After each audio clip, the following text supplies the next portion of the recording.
Welcome. Today, we're going to explore how to switch Roblox accounts seamlessly on your Android device. Whether you're sharing your device with friends or just want to access multiple accounts for different games, switching accounts is super easy. Let's get started.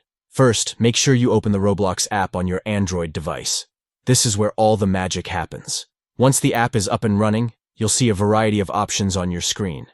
Next, look for the More option located at the bottom right corner of your screen. This section contains additional features and settings for your account. Tap on it to reveal more options. After you tap More, scroll down until you find the Switch Account option. This feature allows you to manage your accounts and switch between them effortlessly. It's a handy tool if you have more than one Roblox account.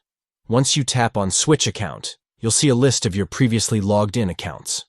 Simply select the account you want to switch to. If the account isn't listed, you can easily add it by entering your login credentials.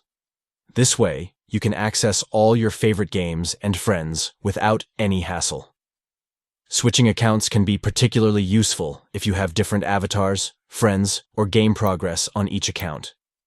It's a great way to keep your gaming experiences separate and organized. And that's it. You've successfully switched accounts on Roblox. Enjoy playing with your different characters and exploring various games.